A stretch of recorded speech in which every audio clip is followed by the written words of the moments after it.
Hola a todos, bienvenidos acá a un nuevo episodio de Meradoxa. A mi diestra, por supuesto, el gran Eugenio Guerrero. ¿Cómo estás, Euge? Ítalo, brother, muy bien. ¿Y tú? Muy bien, qué bueno tenerte acá de nuevo. Mira, ahora vamos a salir semanas seguidas. Semana seguida, sí. La semana pasada, Haciendo nuestro mejor esfuerzo por claro. La semana pasada conseguirlo. salimos y vamos a salir estamos saliendo esta como puntual para poder ofrecerles a todos un análisis que no solamente es Meradoxa, pero bueno, el programa se llama Meradoxa y junto con Ítalo le pedimos que se suscriban y le den like a este video porque hoy se vienen varias cosas analíticas que creo que le van a gustar. Sí, bueno, también disculparnos por no haber aparecido la semana pasada. Estábamos en Córdoba, Argentina, en nada más que la Derecha Fest. Así es. ¿Qué te pareció el evento? Quizás compartir comentando un poco esta experiencia. Tu primera vez que asistes a la Derecha Fest. Es primera vez, sí. Incluso no sabía que existía como ese evento. Ujú. Y fue un evento que primero tiene bastante ingenio a nivel de producción, incluso lo estuvimos conversando.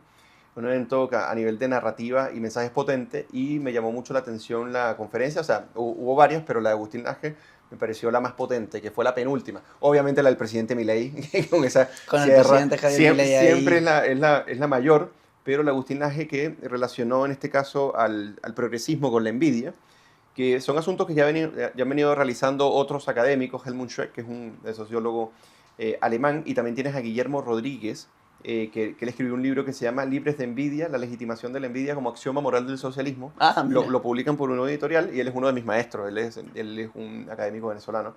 Es muy bueno. Entonces ver a Agustín tomando si podríamos decir, ese fundamento para tratar de decir cuáles son las pasiones, las movilizaciones anímicas, las pulsiones que mueven a la izquierda, y que lo pudiera correlacionar en cierta medida con algunos estudios, estuvo muy inteligente la Mira, bueno, y conferencia. también sumar el libro Odio a los ricos de Axel De Kaiser Axel, sí. junto con Zitelmann, que tienen ahí coautoría, en donde también hace un estudio respecto a cuáles son los países más envidiosos, ¿no? Donde Sí. se ve más presente esta pulsión que moviliza estas ideas. Bueno, sí, yo en general también me pareció muy interesante el evento, muy entretenido, con muy buenas presentaciones de todos los expositores. Teníamos a Nicolás Márquez, bueno, Agustín Laje, como tú mencionaste. Rigoberto Hidalgo, exacto, bueno, el mismo presidente Javier Milei. La verdad que ha sido un evento que ha crecido bastante. Yo fui a la primera edición, hasta la segunda vez que voy a una edición, y ahora se está internacionalizando. Ya se viene otro en Buenos Aires, y en diciembre o enero se viene en Mendoza. Ah, mira. Sí, así que para todos los que quieren revisar este evento lo podrán encontrar en sus redes sociales. Se llama La Derecha Fest. Por cierto, a punto de reventar la derecha fest. O sea, estaba full, no cabía un alma. No Estaba cabía soldado, una, creo. totalmente soldado, más de Ok. 3.500, 4.000 personas ahí en ese salón de eventos en la ciudad de Córdoba, nada más y Así es. menos. Oye, pero ya volviendo a Noticia Nacional, tenemos acá una pauta para seguir de algunas noticias, algunas cosas que pasaron en la semana.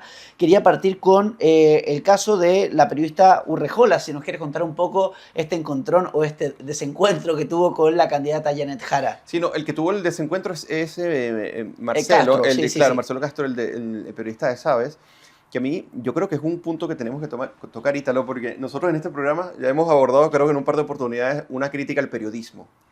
Sí. Y al periodismo progre, ¿no? Total. Y lo hemos abordado, yo creo que sin mucho sesgo. O sea, yo creo que hemos sido lo más ecuánime posible. Ahora, aquí hubo dos cosas que quería comentarlas. La primera es que este tipo increpa a Johannes y le monta una fake news a Johannes sobre lo que supuestamente él habría dicho. Él habría dicho, según este periodista, que él estaba casi que habilitando un posible golpe de Estado a Janet Jara en el caso de que ella fuera presidenta de Chile. O sea, las palabras textuales fueron, usted le dice las declaraciones, cita, le exige Johannes, dice que si gana Janet Jara usted apoyaría un golpe de Estado. Claro. O sea, Entonces, y lo que me impresiona es que él no tuvo la decencia de disculparse antes o retractarse antes de que Johannes se lo pidiera. Y ese es el tema sintomático. O sea, sale la mentira, te descubren la mentira y tú sigues como si nada. claro. Y eso es un tema, eso es lo primero, porque es un tema a nivel de la ética profesional.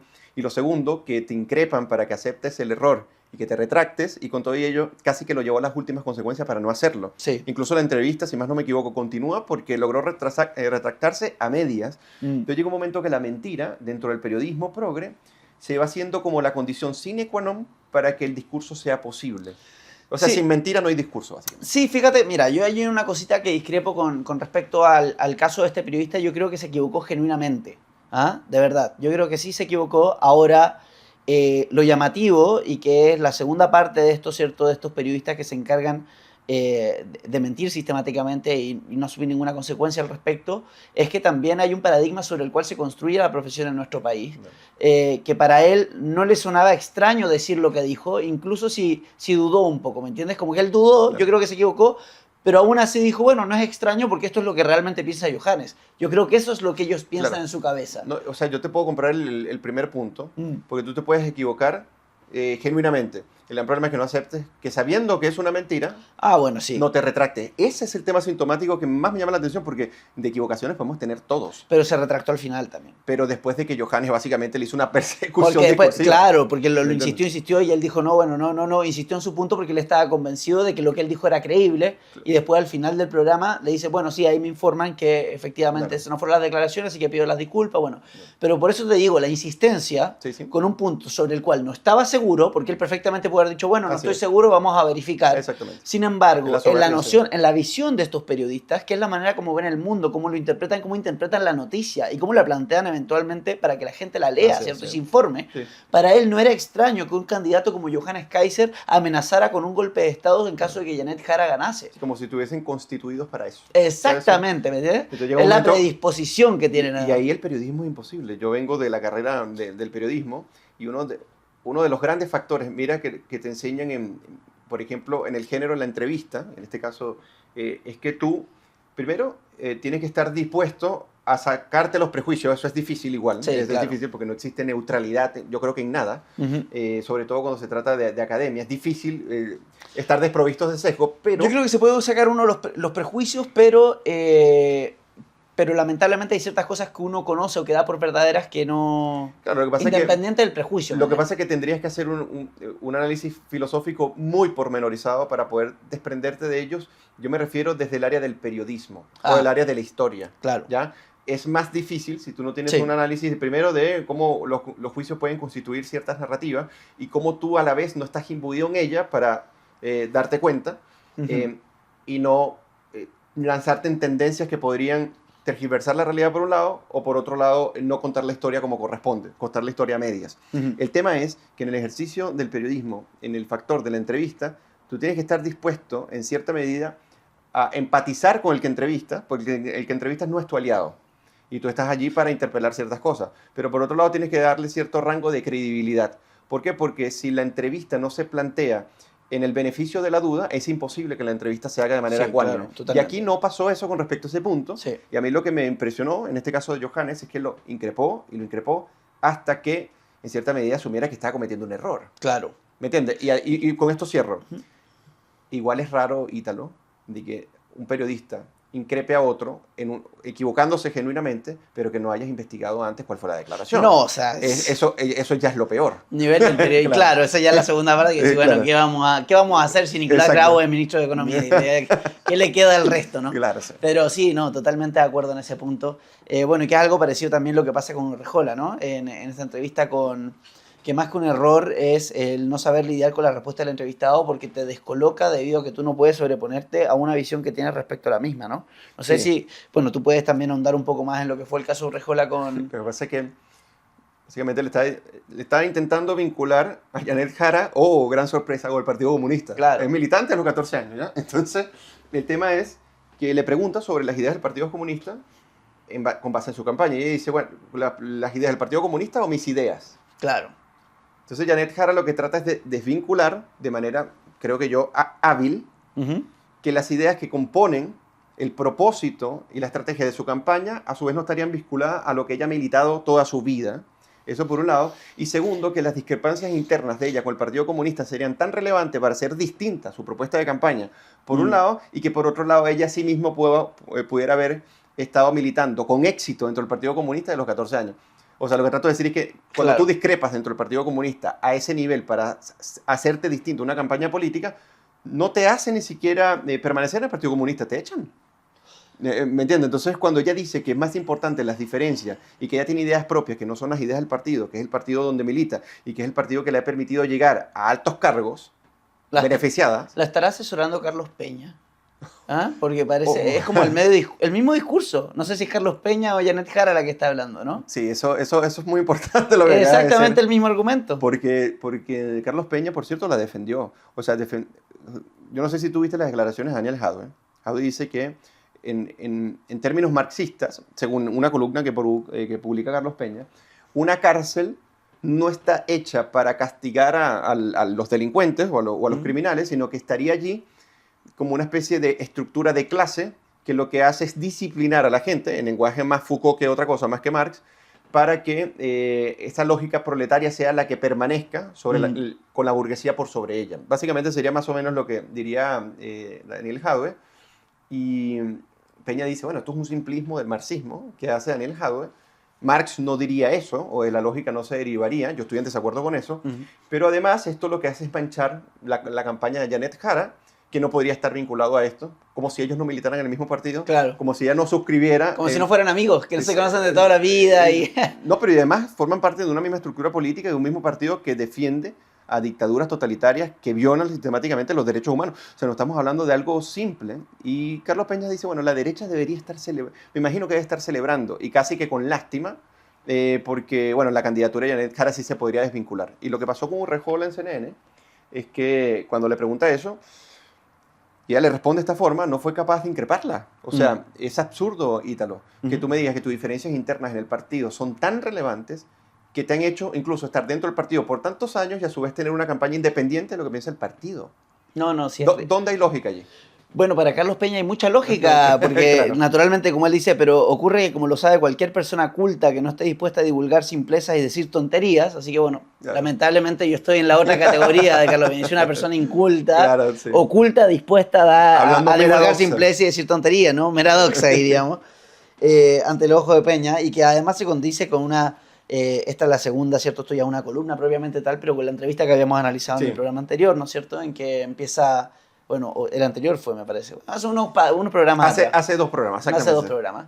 En donde, bueno, técnicamente era absurdo todos aquellos que pensaban que el Partido Comunista pudiese hacer un daño o iba a gobernar, digamos, por sí solo en el país, o que iba a llevar a cabo una agenda totalitaria, y que además dio credenciales democráticas al Partido Comunista, diciendo que históricamente nunca ha atentado contra la democracia, técnicamente, ¿no? Así es. Eso fue más o menos lo que dijo. Ahora, claro, lamentablemente yo estoy dentro del grupo de las personas absurdas, claro, que conocen que... de los simples mortales. Claro, de los simples mortales, no los Peña de la vida, que saben que el Partido Comunista trabajaba con algo que se llamaba MIR, con organismos paramilitares, organizaciones paramilitares externas, que se vinculaba con el Imperio Soviético, que Allende recibía dinero de la KGB, que incluso en términos más recientes, que participó y, digamos, de alguna manera apoyó el mismo estallido que después Peña criticó con tanta fuerza, ¿no? Y un golpe de Estado. Y que de alguna manera él solamente dijo, no, estos son los frente amplistas. Claro.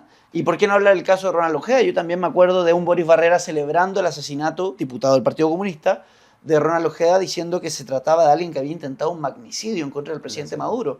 Entonces, claro, o Lautaro Carmona diciendo que en Venezuela hay democracia. Claro. Que no hay violaciones de los o las armas de Carrizal Bajo. Bueno, todas esas cosas, claro, que la gente absurda se acuerda, ¿no? Porque para Carlos Peña, que tiene una mente, ¿cierto?, superior. Claro. No... Él decide quién entra en el Olimpo. Exactamente. Y de resto, bueno, los simples mortales estarían diciendo estupideces. Pero fíjate lo que dice en la columna. Él dice, bueno, que básicamente lo que estaría diciendo Jadwe es con base a un manual, una especie de manual estalinista, pero no tendría nada que ver con el marxismo. Ahora a mí me preocupa mucho porque hay algo que se llama los socialismos reales, que es aquello, porque una cosa es estar muy etéreo y en una torre de marfil pensando que lo que tenía Marx en términos aplicables a la realidad tendría sentido y que podría salir bien. y lo segundo es, bueno, pregúntale a Lenin y a Stalin qué fue lo que ocurrió. Entonces él dice, bueno, hay una enorme diferencia entre el manual estalinista y lo que Marx habría querido. El gran problema acá, Ítalo, y esto lo dice incluso el propio Norberto Bobbio, es que uno no puede extraer de las teorías de Marx y de sus escritos ninguna teoría de las formas de gobierno.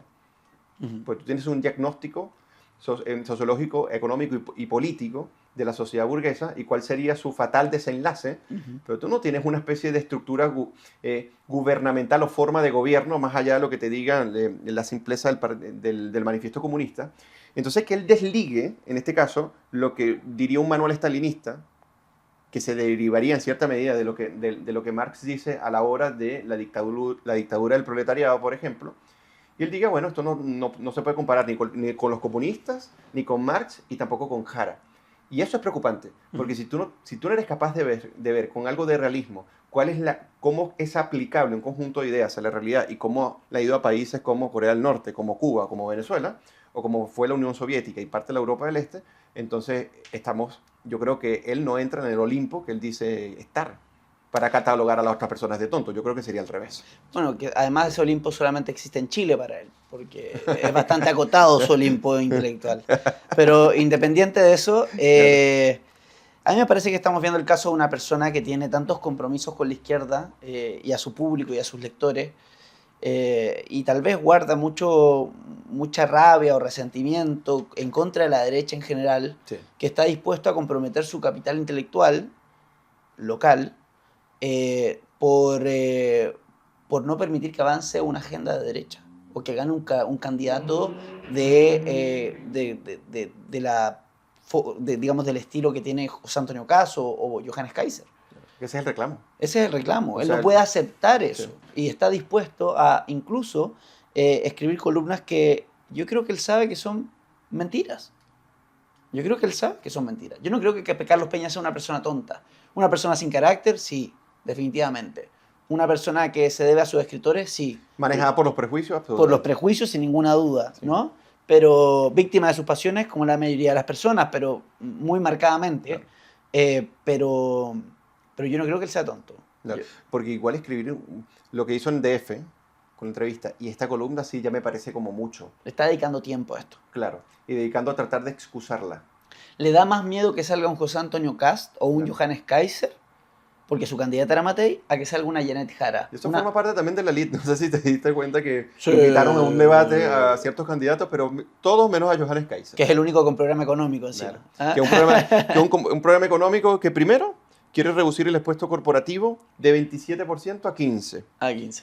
Que quiere reducir los ministerios de 25 a 9, que quiere reducir el gasto público en 3,5% y que además quiere enfrentar la permisología a través de desestructurar este decreto 19.300, en donde la idea es hacer una reforma en donde los permisos pasen de 5 a 7 años a 45 días.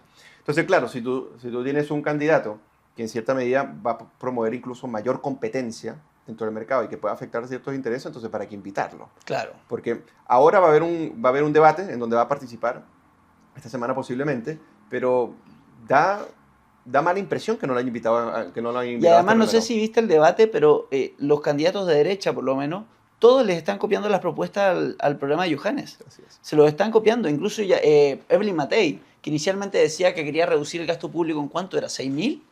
¿6.000 Sí. millones? Ahora dijo 8.000. Sí, Después de que uno de sus asesores, Ignacio Briones, decía que recortar el gasto público era basura, que eso no servía. exactamente. Es decir, acá hay y ni hablar el quiebre al interior de su propia coalición, ¿no? La Claro. cual no está siendo capaz ni siquiera de liderar su coalición. Así es. ¿Qué podemos esperar de un país? Entonces, pero bueno, uno ve la influencia. Una candidata que no se controla, Ítalo, No, que es capaz de irse de madre frente a periodistas cuando discrepan. Dime qué carácter hay ahí para conducir un país. sí, totalmente. De hecho, es Yo, más, nunca he visto a Johannes en esa actitud. no, yo creo que dentro de los tres candidatos de derecha, Johannes es el más mesurado, curiosamente. Sí, gracias. Porque yo nunca lo he visto perder el control de esa manera. Es más, cuando lo he visto más como empecinado en hacer que el periodista corrija o enfrentando a un periodista, fue con este chico Sí. Castro. Bueno. Pero yo a José Antonio Castro lo he visto perder los papeles. Sí, también. ¿Eh? También, Sí, sí. cuando le preguntan cosas o lo sacan del Sí. libreto, también se descontrola. Evelyn Matei ya ni hablar, ¿no? Pero bueno, también es algo positivo porque uno ve la influencia que está teniendo la candidatura de Johannes Kaiser en el resto de los candidatos, independiente de si sale o no electo, si va primero en las encuestas. Eso quiere decir que acá hay una sustancia, que hay un contenido que está siendo replicado a falta del contenido propio de los otros Claro. candidatos. Bueno, hubo un debate sobre energía, en donde fue el representante de la propuesta de Johannes Kaiser, que es Miguel Iglesias. claro. Era el único que tenía propuesta. De resto, los otros no. Lo mismo. Eran diagnósticos, ¿no? Discurso, exactamente, sobre diagnóstico. Y supuestamente el equipo de Matei es el equipo más robusto, el que tiene más experiencia. Y todos trabajaron en el Estado. Exactamente. Y lo único que hacen es hacer diagnósticos. Entonces no es por ser una especie de apologistas sistemáticos de la campaña de Johannes, no se trata de eso, se trata de ver con hechos objetivos quiénes son los que tienen las propuestas, Exacto. quienes han defendido estas propuestas en programas, en discusiones, y a quienes están excluyendo, cuando incluso por aquellos a quienes están excluyendo, ni siquiera tienen propuestas, lo que tienen son puros diagnósticos y que en términos de cambio no prometen nada estructural para lo que necesita Chile, porque el problema es grave, el problema fiscal, el problema de la deuda, entre muchos otros. Y yo no he visto ni propuestas estructurales ni programas propiamente constituidos por parte de los otros. Y esto está complicando mucho a Janet Jara, yo creo, porque Janet Jara, su discurso es tan radical, su propuesta, incluso dentro de la SOFOFA, no es capaz de controlarse, ¿no? Sí. No puede renunciar a su marxismo, Sí. que obviamente Carlos Peña no lo ve, pero ni siquiera ahí, cuando está frente de los empresarios, es capaz de decir, bueno, vamos a... Ni siquiera por mentir, ¿me entiendes? Entonces... Tú deberías entrevistar a Carlos Peña. Claro, me encantaría entrevistar a Carlos Peña. Carlos Peña, te entrevisto cuando tú quieras. Es más, acá mismo. ¿Qué pregunta le harías a Carlos Peña? Bueno, varias. Pero no nos desviemos porque en el fondo lo que estamos viendo con Janet Jara y lo que estamos viendo con el Partido Comunista, para lo cual está siendo funcional Carlos Peña, es una estrategia que yo se la he escuchado que la izquierda cree que es la estrategia de la derecha. La izquierda cree, esto mera opinión nada más, pero yo lo he escuchado a mucha gente de izquierda, que Johannes Kaiser aparece como estrategia de José Antonio Kast para verse él más en el centro. Entonces poner a alguien más radical, te lo juro, lo he escuchado cientos de veces. La otra vez estaba en un bar y se lo escuchaba a unos tipos conversando y decían, no, pero bueno, si Johannes Kaiser no va a salir, lo ponen ahí para que se vea más moderado, como que esto fuera un complot. Pero como ellos piensan así, es porque ellos actúan así. La mente conspiranoica. Y lo que están haciendo Daniel Jadue y Lautaro Carmona es eso. Sí. Radicalizar su discurso para que su compañera de partido se vea más moderada. Y ella está todo el día en su casa viendo videos de Michelle Bachelet, se está vistiendo igual, la llama, oye, gordita, ¿cómo es que me paro? Se visten igual, tratan de hablar igual, ponen el mismo tono de voz, los mismos chistecitos. Y ahora es de centroizquierda. Y ahora es de centroizquierda. Wow. ¿Ah? Yeah. Esto, pues bueno, como que Fidel Castro nunca se hubiese llamado socialdemócrata, ¿ah? Como que Hugo Chávez no se hubiese llamado nunca. Cuando llega la revolución en el 59, él era un nacionalista nomás. Total. Y hasta Estados Unidos le metía plata. Oye, pero vamos, este es el candidato demócrata porque hay que traer la democracia a Cuba. Bueno, cuando el chavismo llega, cuando Chávez llega en el 98, él en su campaña era apologista de la campaña, o sea, de las políticas de Anthony, o sea, del programa de Anthony Giddens llevado por Tony Blair, el Reino Unido. Entonces, es interesante porque él no llega diciendo, yo voy a aplicar un programa marxista, soy un comunista. No, él llegó diciendo, ya se había reunido con Fidel, por cierto, o sea, la gente que era más perspicaz pudo ver esta relación, pero la mayoría le decía simplemente, no, yo quiero aplicar la tercera vía de Anthony Giddens, que en este caso la estaría aplicando Tony Blair, porque hay que tomar la simpleza tradicional de, bueno, yo soy de centro, tomo un poquito lo bueno de la derecha, lo bueno de la izquierda y hago el excelente programa. No solamente que estas soluciones son meramente inestables, sino que son falaces, porque toda construcción, así hipotética, en el ámbito de lo político, tiene que tener algunas convicciones de cómo se constituye el sujeto, cuáles son los derechos del sujeto, cuál es su relación con el Estado. No son simplemente neutrales, tú tienes que tener una posición. Y pensar que en política tú puedes estar en el centro-centro sin tener una posición a dónde deberían destinarse las instituciones, el presupuesto público, el tamaño del poder del Estado. Si tú piensas que puedes hacer eso, entonces estás equivocado, no estás en política. Estás en pensamiento mágico. Y así llegó el chavismo. El chavismo, a mí me parece que él llega estratégicamente con esta campaña, pero siempre fue un comunista y lo fue aplicando ya después gradualmente con la reforma de la Constitución. Bueno, en este caso fue con la nueva Constitución. Y yo creo que acá está pasando algo parecido, Ítalo. Sí. Solo que acá los comunistas son tan recalcitrantes que ni siquiera son capaces de mentir tanto como lo hizo Chávez, como lo hizo Castro, como lo hizo Cristina Kirchner, como lo han hecho todos ellos, porque es el mismo discurso. Sí, la táctica es la misma, llamarse socialdemocracia, no hablar en contra del capitalismo. Yo me refiero a Janet Jara. Ella tiene una postura muy parecida. Ella sería de centro-izquierda, ella sería razonablemente conversable incluso con la derecha, ella sería proempresario, era lo mismo que decía Hugo Chávez, cuando puedan, por ejemplo, vean la entrevista que le hizo Jaime Bailey a Hugo Chávez, que lo increpa, le dice, oye, no te vas a poner comunista, no te vas a poner expropiado, no, pero ¿cómo lo voy a hacer si yo creo en la empresa privada? Imagínate, claro. En el mercado. Entonces yo creo que aquí hay una estrategia de hacer algo muy parecido, porque también son aliados, o sea, el Partido Comunista es aliado de la dictadura totalitaria en Venezuela, entonces no sería algo conspiranoico que nosotros estamos diciendo acá, es consustancial a cómo ellos naturalmente funcionan, Ítalo. No es un invento. No, totalmente de acuerdo, amigo. Sí, ese es lo tema. Y eso, bueno, por eso insisto en la deshonestidad de Peña. Ahora, esto mismo uno lo puede, de lo mismo puede uno acusar a la DC, que ahora se suma encima a esta campaña, a Mira, este comando. sabía que ibas a sacar este tema. ¿Ah? Así es. No, vine preparado. ¿Ah? No Lo vine preparado, pero... claro, lo sabía. ¿Ah? Sino bueno, aquí con Ítalo hablamos harto, entonces le decimos, oye, ¿qué podemos tratar en Meradoxa? Entonces vamos a ir armando la Claro, pauta. no, la democracia cristiana, imagínate ahora. Claro.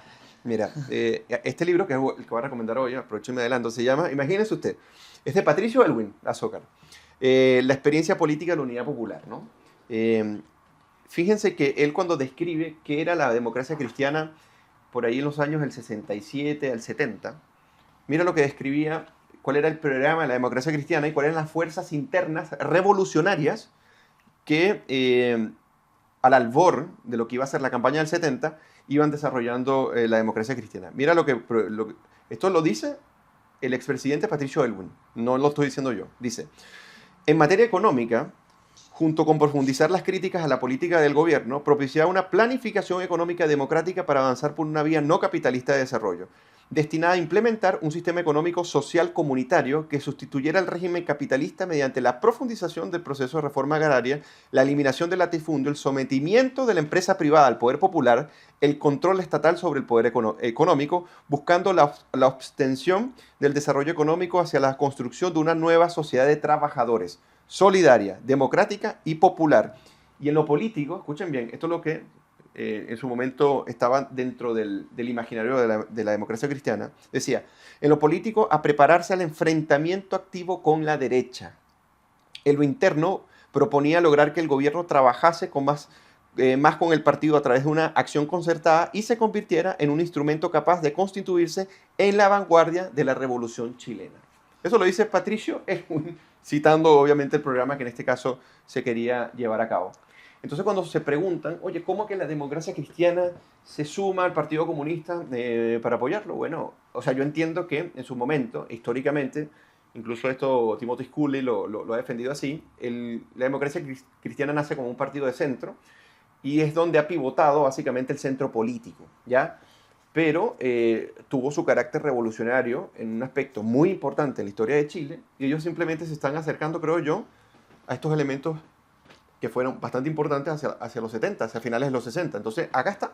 Por eso recomiendo este libro, no lo estoy inventando yo, vea qué es lo que era la democracia cristiana hacia ese momento y cuál fue su responsabilidad para que estas ideas, que son ideas comunistas, que son ideas intervencionistas, que son ideas de pasarle por encima a la empresa privada, que son ideas revolucionarias y de enfrentamiento activo directamente contra el otro sector, eran defendidas directamente por la democracia cristiana. Exactamente. Sí, es más, sin ir más lejos, Patricio Elwin votó a favor de la elección de Allende. Exactamente. Bueno, la democracia cristiana le da los votos para que él llegue a ser presidente y lo hace firmar un estatuto de garantías. De garantías democráticas. Y bueno, si era tan democrático, ¿por qué necesitaba un estatuto de garantías democráticas? Si estaban tan convencidos de que era democrático. Exactamente, porque la facción revolucionaria, progresista a lo interno, era muy predominante. Entonces, ellos allí, en cierta medida, fueron aliados de un imaginario revolucionario que se estaba gestando en Chile y que después, obviamente, se terminan arrepintiendo con el acuerdo que se hace en la Cámara de Diputados en 1973, pero ellos tuvieron gran parte de la construcción de ese imaginario. Sin ninguna duda, sin ninguna duda, sin ninguna duda. Por eso me llama mucho la atención que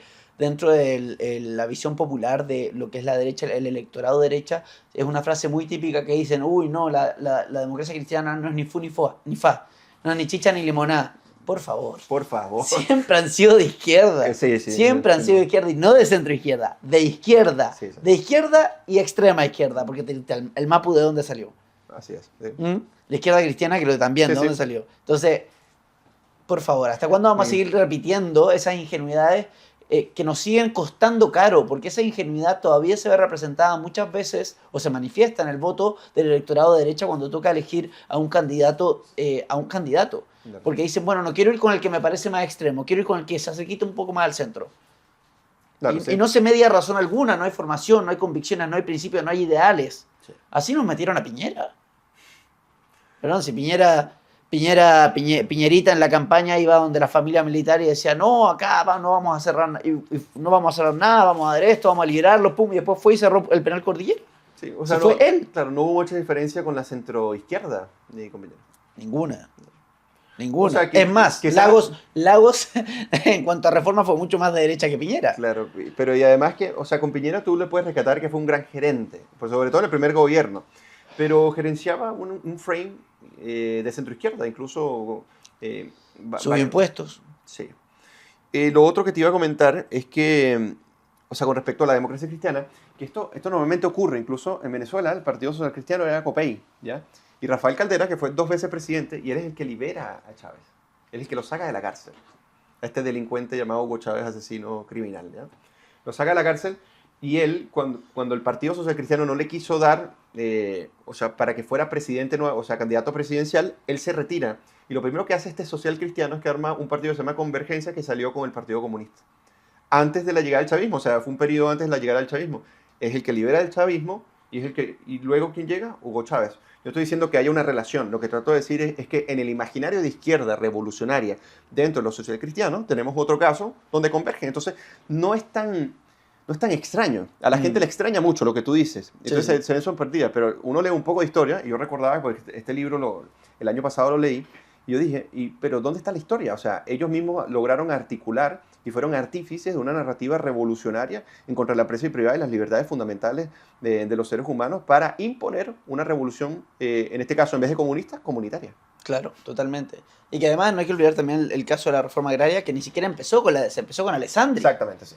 O sea, uno entiende que había ciertas tendencias muy, digamos, de la época, ¿no es cierto? Características de la época, pero, y ahí perdona que me salga un poquito del tema, pero es que me parece relevante, porque si uno analiza la historia de Chile del siglo XX, por lo menos en adelante, lo que han sido los presidentes, los políticos que hemos tenido, nunca habíamos tenido un candidato presidencial como Johannes. Claro. Nunca habíamos tenido un candidato que no fuese anticapitalista en la derecha. Todos han sido anticapitalistas. Sí, siempre una desconfianza en el... Porque fíjate cómo lo disfrazan. Está el pequeño empresario, el pyme. Exacto. Pero cuando se habla de la empresa en general, no se están que son amigos de ellos, además. Claro, que no son tan generosos, claro. Mira, disculpa, vamos a continuar con esto, pero te quería citar esto. Sí, está en el dale, libro, por favor. dice, finalmente, dentro del Partido Demócrata Cristiano, mientras algunos de mis camaradas, dice Elwin, creían que solo la unión de fuerzas populares, que incluyera los sectores marxistas y que empleara técnicas socialistas, podría promover el desarrollo al ritmo querido, otros sosteníamos que esa vía conduciría al predominio marxista y a la tiranía y afirmábamos la necesidad y la posibilidad de un camino al desarrollo propio. Y dice, personalmente pensaba que un candidato nuestro en alianza con el Partido Comunista estaba derrotado de antemano, sería un fracaso y perderíamos más de la mitad de nuestra votación. Bueno, en este caso el candidato del Partido Comunista no es el Partido Social Cristiano, el Demócrata Cristiano, disculpa, pero, o sea, a mí no me parece tan ajeno. Incluso cuando ellos se suman a la nueva mayoría, la Democracia Cristiana con el Partido Comunista, o en Bachelet 2, no sé si recuerdan. Sí, sí. La gente igual se sorprendió. Ellos violaron porque siempre han sido netamente anticomunistas. Podrían ser anti el Partido Comunista, pero a nivel de pensamiento, a nivel de síntomas revolucionarios, ya los habían tenido. Claro, lo que pasa es que es una cuestión, a mí me llama mucho la atención también que en Chile se da ese fenómeno de que solamente es comunista el que milita en el Partido Comunista. Eso es importantísimo. ¿Entiendes? Es muy relevante. Porque en la democracia cristiana yo sí conozco muchos militantes y viejos militantes que se declaran ellos mismos anticomunistas, ¿no? Pero claro, basta que tú milites en el Partido Socialista siendo comunista, o en el Frente Amplio, o en cualquier otro, o en el mismo partido de la democracia cristiana, y es como que ya inmediatamente entonces, no, pero él no es comunista, él es demócrata cristiano. Bueno, pero me está diciendo que quiere la dictadura del proletariado, claro, que quiere propiedad de estas cosas, esto, pero no milita en el Partido Comunista. Sí. Entonces, como que fuera determinante si militas o no. Y es bien curioso porque la otra vez estaba leyendo el libro de Hermógenes Pérez de Arce respecto a lo que fue el caso... Las lecturas soft de Ítalo. De esa... no, sobre el tema de la captura, ¿cierto?, de Pinochet en Inglaterra, que se llamaba... Ese libro se llama El indebido proceso. Y él relata cómo, por ejemplo... documenta cómo mucha gente se empieza a sorprender de que habían comunistas acérrimos en distintas instituciones del Estado sin tener militancia en el Partido Comunista. Por ejemplo, la Vicaria de la Solidaridad. Ah, mira, ya, ok. Después se enteraron, no me puedo acordar el nombre de la persona, pero que era uno de los principales encargados, que después se descubre que el tipo siempre participó junto al Partido Comunista digamos, de todo lo que hicieron previo al 73. Y Chávez no militaba en el partido ni socialista ni comunista. Exacto. El hermano de él sí, Adán y el Chávez. Castro tampoco. Exactamente. Él montó un partido que se llamaba Movimiento Quinta República. Era revolucionario bolivariano y metieron todo el tema. pero trato de decirte justo eso. O Es sea, muy importante porque ¿qué? acá en Chile se cree como que si militas en el Partido Comunista es la única forma en que puedes ser comunista. No, señores.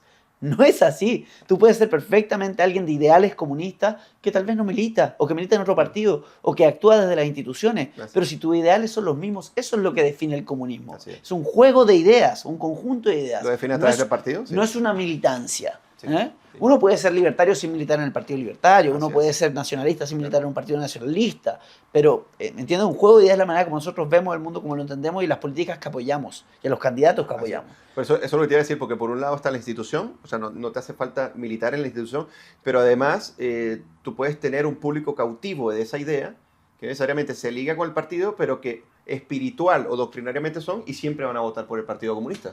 Si Por no- más que no se asocien ni con sus líderes. Incluso hay gente que dice, estos partidos comunistas se derechizaron, están aburguesados, pero van y votan por ellos porque ellos Claro. representan la idea, por más que no tengan coincidencia con el partido. Claro. O sea, este tema de las ideas y los partidos es mucho más complejo de lo que normalmente se tiende a ver. Exactamente, y Total. si no, ¿qué hacemos con el Partido Socialista? Que el Partido Socialista es incluso más radical o vociferaba mucho más el tema de la Sí. lucha de clases antes del 73. Así es. ¿Ah? Hacia el 67 eran ¿Qué hacemos heavy, con sí, eso? ¿Ah? sí. ¿Qué hacemos con esos partidos? Bueno, entonces, bueno, pero no importa porque ellos no son comunistas. O sea, es ridículo, es ridículo.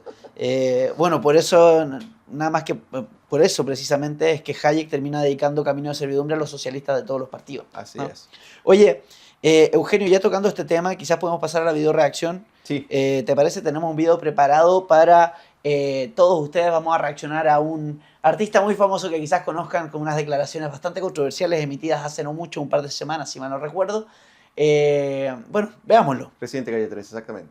Y antes de continuar con la próxima sección, quiero invitarlos a todos, por supuesto, a acompañarnos en esta pausa comercial, invitarlos a poner me gusta, comentar y compartir, por supuesto, y suscribirse para que el canal siga creciendo. Y bueno, ya volvemos en breve después de esta brevísima pausa comercial. En Energy Asset trabajamos para suministrar energía eléctrica de manera segura, cercana y transparente. Nuestros clientes agrícolas, manufacturas, inmobiliarias, centros comerciales, centros logísticos y todos los sectores industriales ya se benefician de la portabilidad eléctrica con nosotros, siempre con la mejor atención personalizada. Súmate con nosotros y recuerda, Energy Asset es energía segura, cercana y transparente. Encuéntranos en energyasset.cl.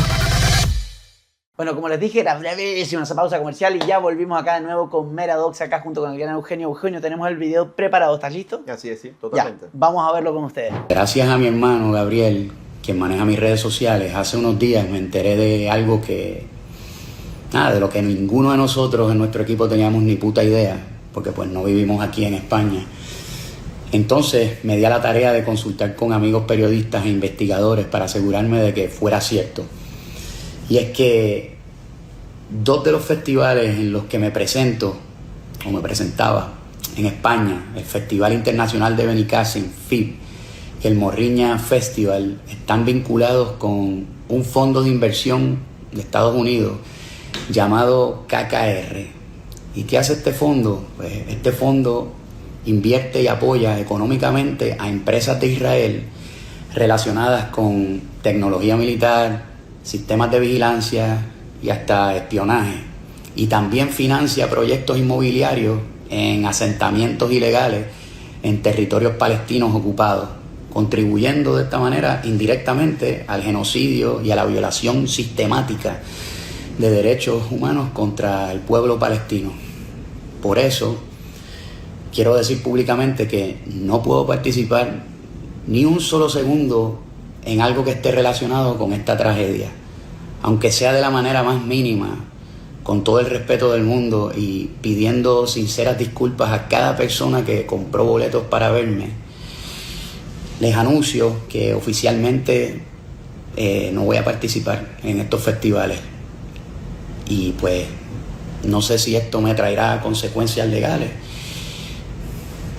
pero honestamente no me importa. Mi posición siempre ha sido clara en torno a este tema, siempre ha sido así y siempre lo será. Así que nada, gracias por entender y que viva Palestina libre. Esto es impresionante. ¿Cómo empezará? Con el inmolado multimillonario, pobrecito. Ah, qué sensibilidad que tiene René. Yo casi Ah, lloré con las palabras de René. ojalá tuviera esa sensibilidad con Venezuela, cuando apoyó a Chávez, o con todas las dictaduras de izquierda que él ha apoyado siempre. Bueno, tiene una actitud medio peñística de las cosas, ¿no? Sí, Porque yo recuerdo que este tipo era un chavista y jamás tuvo una mención de esa forma con respecto a las masacres y a los asesinatos sistemáticos de cientos de personas y decenas de personas, e incluso de los miles de torturados con respecto a lo que ocurre en Venezuela. Yo no le veo esa sensibilidad. Y hubo una locución donde un periodista lo increpa y él le dice, mira lo que le dice, lo que pasa es que yo desde acá puedo ver lo que tú no puedes ver estando dentro. O sea, como él, el gran intelectual, Claro. podría ver aquellas tendencias que eran favorables al pueblo venezolano, que este periodista inmerso en la tontería, como le dice Peña a las personas que no están en ese Olimpo, claro. no podrían ver. Exacto. Entonces, esto es una actitud bien estúpida, además hipócrita, con respecto a hablar de los derechos humanos cuando solamente eres selectivo para defenderlo. Y por otro lado, yo puedo entender que haya sensibilidad con respecto al contexto de una guerra en ambos bandos, pero yo nunca vi esa sensibilidad con los miles de secuestrados y los cientos de asesinados y torturados del Estado de Israel. Y por otro lado, yo quiero aprovechar esta instancia porque quiero denunciar dos cosas. Hamas tiene un departamento de propaganda que es sumamente efectivo y el New York Times, por ejemplo, publicó una foto de un niño que se llama Mohamed Zakaria. Esta foto, donde aparece un niño que se dice que está desnutrido, casi a punto de morir, con su madre en brazos, y lo publican, no solamente el New York Times, The Guardian, ABC, entre muchos otros, publicaron esta noticia. Termina diciendo que esto es generado por el supuesto genocidio del Estado de Israel a Gaza. Pero resulta que este niño lo que tiene es una parálisis cerebral y hipoxemia, ¿ya? Y ellos tomaron al niño, o sea, con la madre, y tomaron fotos, y esto nunca lo ocultó la madre, por cierto. Y esta foto llegó con esta fake news a 90 millones de personas. El New York Times salió retractándose de la noticia porque el niño Mohamed Zakaria tenía esta enfermedad y él estaba así antes de la guerra. Es una afección que tenía y que no fue provocado necesariamente por eso. Y así Hablando del vendió. periodismo de calidad. Exactamente. ¿Ah? ¿Y tú sabes cuántas personas llegó? O sea, si llegó a 90 millones de personas el alcance de esta noticia, que fue la fake news, bueno, para retractarse solamente llegó a 100.000 personas, para que tú veas cómo opera esto. Y lo segundo es que hay otra imagen de Osama al-Rakab, que él sufre de fibrosis quística. Es una de las principales imágenes que se difunden en el mundo. Bueno, resulta que el Estado de Israel en junio mandó a ese niño, junto con su familia, a Italia, para que pudiese recuperarse por esta afección, que creo que no tiene cura. Y tú ves la foto de hoy en día del niño y ves un niño totalmente recuperado, que no tiene nada que ver con respecto al supuesto genocidio, al ataque que hace Israel a Gaza. Y esto se ha vendido en el mundo como una noticia, como consecuencia de la hambruna que se genera. Y quiero cerrar con estos puntos que yo sé que el que me estás viendo quizás vea con ingenuidad, pero averigua estos datos. Y son los siguientes. Antes de la guerra en Israel, pasaban aproximadamente diariamente 73 camiones de ayuda humanitaria. Después que empezó la guerra, comenzaron a ingresar 80 camiones de ayuda humanitaria. Esto es un equivalente a 70.000, desde el inicio de la guerra se han transferido más de 70.000 camiones y unas 1,5 millones de toneladas de ayuda humanitaria para Gaza, desde el gobierno de Israel. Este es el primer ejército en el mundo que a los que consideran en este caso su enemigo, que es Hamas, hace ayuda humanitaria de esta manera sistemática a Israel. Y la mayoría de estos camiones y estas millonadas de toneladas es sacada por Hamas. ¿Y sabes lo que hace Hamas? Eso para que tengan una noción. Ellos capturan la ayuda y esta ayuda la toman y sobornan a las personas y dicen, bueno, si usted tiene en su casa un joven de 18, 19 años o 30 años y él no se suma a la guerra, no va a haber comida para usted. Eso es lo que hacen ellos. Entonces esto no se dice, esto no lo dice René, esto no lo dicen los medios del mundo. Y resulta que la ONU se niega a distribuir 900 camiones autorizados por el gobierno de Israel y hoy en día es comida pudriéndose. Y así funciona la política de Hamas. Yo no estoy diciendo que no hayan atropellos, yo no estoy diciendo que hayan exabruptos, para nada, porque en una guerra tienden a ocurrir esas cosas. Pero la fake news que están haciendo y con respecto a la ayuda humanitaria que se está haciendo de Israel a Gaza es impresionante y nadie está hablando de eso. Y quería detenerme a decir eso. Sí, sí, no, me parece súper prudente, aparte con las cifras que estás entregando y que son reveladoras de la realidad o de lo que realmente está pasando allá, ¿no? A mí yo me quedo con el punto de estos personajes como René, o residente, ¿no es cierto? Que estos ricachones, que el problema no es que sean ricos, es que usan sus poltronas para hablar de injusticias, de desigualdades, y además con unos sesgos y con un ego, un narcisismo de querer ver más que el resto de la población. Yo lo vi en una entrevista con Aldo y con Bicosí, que son dos grandes ídolos míos. Y el tipo le hablaba a Aldo como, no, pero esto también pasa en Puerto Rico, como que la policía perseguía a la gente en Puerto Rico como lo hacía en Cuba. Es que este tipo vive en otro planeta. Yo me vino la cara de Bicosí, que es un conservador. O sea, así como respirando, así como, bueno, ya es el tonto del grupo, ¿qué le vamos a hacer? Lo queremos igual, rapea lindo. Bueno, para los que sepan, Ítalo y yo somos fanáticos del hip hop. Entonces, por eso conocemos estas cosas. Entonces, en particular, claro, me llama mucho la atención y yo veía esta entrevista y yo decía, Dios, Aldo, ¿cómo puedes aguantar este retrasado mental sentado al lado tuyo diciéndote que en Puerto Rico la policía persigue a la gente como lo hacen en Cuba? Por Dios, o sea, no hay proporción, hay una desproporción enorme de lo que dice, que además te está sentando al lado de un tipo que apoyó a este candidato, ¿no es cierto?, que fue Hugo Chávez. Sí. Que terminó generando la crisis humanitaria y la violación sistemática de derechos humanos en un país tan cercano a Aldo y los aldeanos, ¿no? Porque fueron el primer país a donde fueron fuera de Cuba, y que ellos mismos, él mismo en sus letras termina diciendo, bueno, sabemos que Castro le pagaba a Chávez y le pagaba a toda esta gente, ¿no? Para expandir su revolución, su falsa revolución. Entonces, bueno, estos buenistas, como diría Axel Kaiser, masturbadores morales, ¿ah? Que se mira al espejo y dicen, ay, puse un post en Twitter, qué bueno soy. Dije que no a estos conciertos, ahora en vez de tener 10 millones de dólares voy a tener solamente 9. Exacto. ¿Qué sacrificio estoy haciendo por la gente de Gaza? Pero obviamente cero sensibilidad con los asesinados por Hamas, ¿no? Así es. Entonces yo creo que esta gente es gran parte del problema. Y es muy dañina para la deliberación pública honesta. Muy dañina, sin duda. Porque es gente relativista. Total. Es gente que apoya selectivamente según su prejuicio ideológico y que ellos realmente no salen afectados. ¿Me entiendes? Porque si tú fueras genuino, o sea, deberías estar entonces en Gaza ayudando directamente a la gente. O sea, yo creo que prefiere estar cómodo en su mansión en Estados Unidos. ¿A quién estás donando plata? ¿A quién estás dando? ¿Qué organización formaste? ¿Qué? Los dedos crespos, no puedes hacer nada. Solo están para escribir, ¿ah? Y para llorar por redes sociales. Que en esto yo estoy de acuerdo con Acapela. Residente, tú no eres rapero. Tú no eres rapero. Bueno, pero y terminando con esa frase, con ese drop mic, turn down for what, terminamos este nuevo episodio de Meradoxa. Muchas gracias a todos los que nos acompañaron. Quiero invitarlos, por supuesto, a poner me gusta, comentar, suscribirse y compartir para seguir alimentando este algoritmo, y nos estaremos viendo la próxima semana en un nuevo episodio de Meradoxa junto al gran Eugenio Guerrero. Nos vemos, hasta la próxima. Chao.